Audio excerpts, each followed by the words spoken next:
Top quality और consistent performance के लिए सिर्फ सिल्वर पंप नाम याद रखना। और देखिए, अमेरिका और रूस में चरम पर पहुंचा एटमी तनाव। पुतिन के करीबी दिमित्री मेदवेदेव का बड़ा ऐलान। एटमी मिसाइल पॉलिसी में रूस ने किया बहुत बड़ा बदलाव। अमेरिका और रूस के बीच आईएनएफ को खत्म कर दिया गया।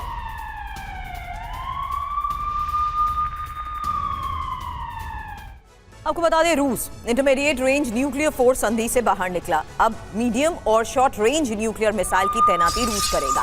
रूस में मीडियम और शॉर्ट रेंज न्यूक्लियर मिसाइल की तैनाती पर रोक नहीं है।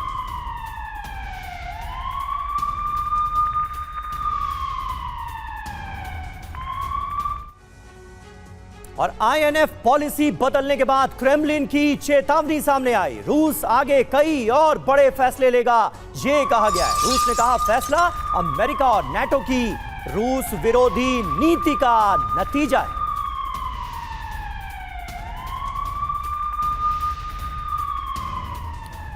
ट्रंप को पुतिन का एटमी जवाब, मिसाइल से जल उठेगी यूएस सबमरीन, ये एक बड़ा सवाल। फिलहाल पहले खबर जानिए। अमेरिका रूस के बीच 1987 की आईएनएफ संधि खत्म। वहीं रूस ने अब मोराटोरियम हटा दिया है और आधिकारिक रूप से इसका ऐलान।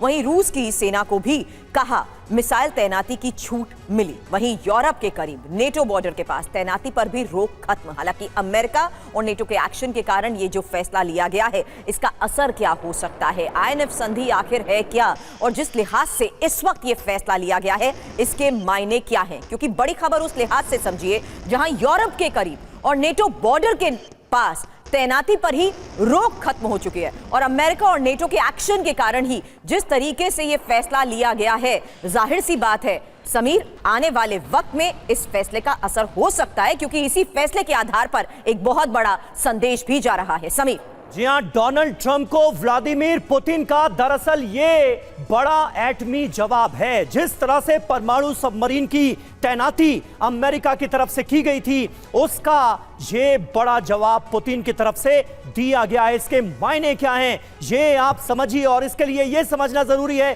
कि आईएनएफ संधि आखिर है क्या। अमेरिका और रूस के बीच 1987 में यह समझौता हुआ था। 500 से 5500 किलोमीटर रेंज की मिसाइल तैनाती पर पूरी तरह रोक लगा दी गई थी। रूस ने 2019 में इस संधि को निलंबित कर दिया था। रूस ने कहा था कि अमेरिकी तैनाती के बाद ही यह फैसला बदलेगा। रूस ने सेल्फ इंपोज मोरेटोरियम को भी खत्म कर दिया है। अमेरिका ने टाइफून और डार्क ईगल मिसाइल सिस्टम की तैनाती की है।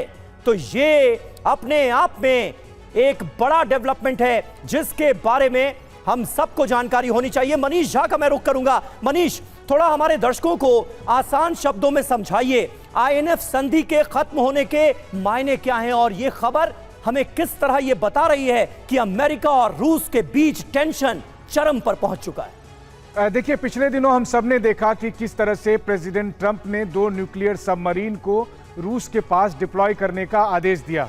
इतना ही नहीं, बल्कि यूक्रेन में हथियार भेजे जा रहे हैं, लंबी दूरी की मिसाइलें भेजी जा रही है। और रूस को इस बात का अंदेशा है कि आने वाले दिनों में यूक्रेन अमेरिका द्वारा भेजे गए लंबी दूरी की मिसाइलों से मॉस्को, सेंट पीटर्सबर्ग जैसे रूस के बड़े शहरों पर अटैक करेगा। इसी संदर्भ में रूस ने अपनी तैयारी की है।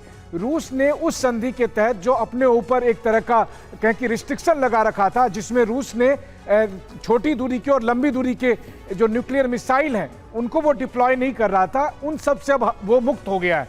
अब उन्होंने अपनी तैनाती शुरू कर दी है। तैनाती ये कि रूस के पास जो न्यूक्लियर मिसाइल है लंबी दूरी के, जिससे कि वो सीधे अमेरिका तक हमला कर सकता है, या वो तमाम मिसाइलें जिससे वो यूरोप के अलग अलग देशों पर हमला कर सकता है, उन सब को अब वो वॉर जोन में तैनात कर रहा है या उनको एक्टिव मोड में ला रहा है, ताकि अगर जरूरत पड़ी, अगर लंबी दूरी की मिसाइलों से रूस पर अटैक हुआ, तो बदले की कार्रवाई के तहत उन देशों पर भी अटैक किया जाएगा जिन्होंने इस मिसाइल को देने में यूक्रेन की मदद की है।